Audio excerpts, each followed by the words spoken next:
That's very cool. One of my favorite parts of interviewing students from the schools is talking about professor shout outs, because all the students have favorite professors, and different professors bring different things to the classes. I'd love to hear who your favorite professors were, and shout out to them. Charmaine.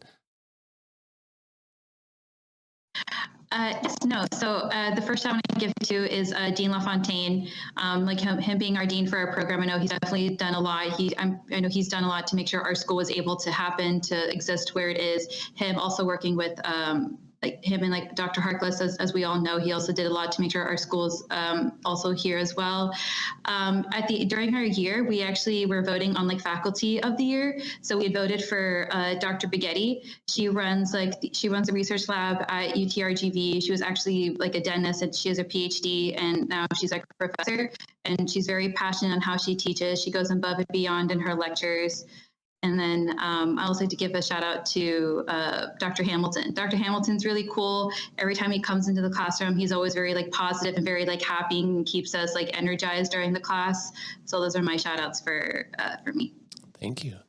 Madeline, your professor shout outs. Charmaine kind of took one of mine.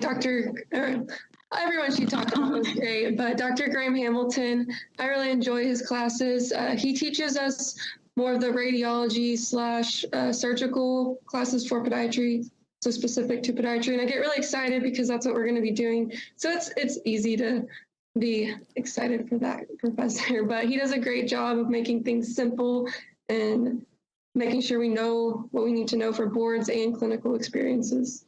Fantastic. Peter, hopefully it didn't take all your shout outs away. Not all of them, but yeah, no.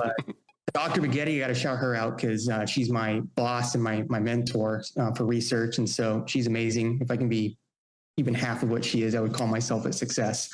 And then her husband's awesome, Dr. Hogner. He's a plastic surgeon. They're both from Brazil. And he's just got this calm attitude about himself, and he's amazing when he's teaching us like clinical skills for OSCE, as well as like, suturing stuff. He's just got this calm presence and always encouraging us to do our best. So both of them, I think, are my biggest shout outs. Very good. And so you've got a mentor for research. What are you working on research wise? Oh, right now? Yeah. So I'm actually doing not a dual degree, but I'm pursuing my own path alongside the DPM with a PhD in UT Dallas in biomedical engineering. Oh my gosh. Yeah. So right now we're looking at kind of immunomodulation for titanium implants. So how the body interacts with the surfaces on titanium implants to help maybe better os integration in certain patients that have compromised immune systems, like diabetes, like diabetic patients. Very good.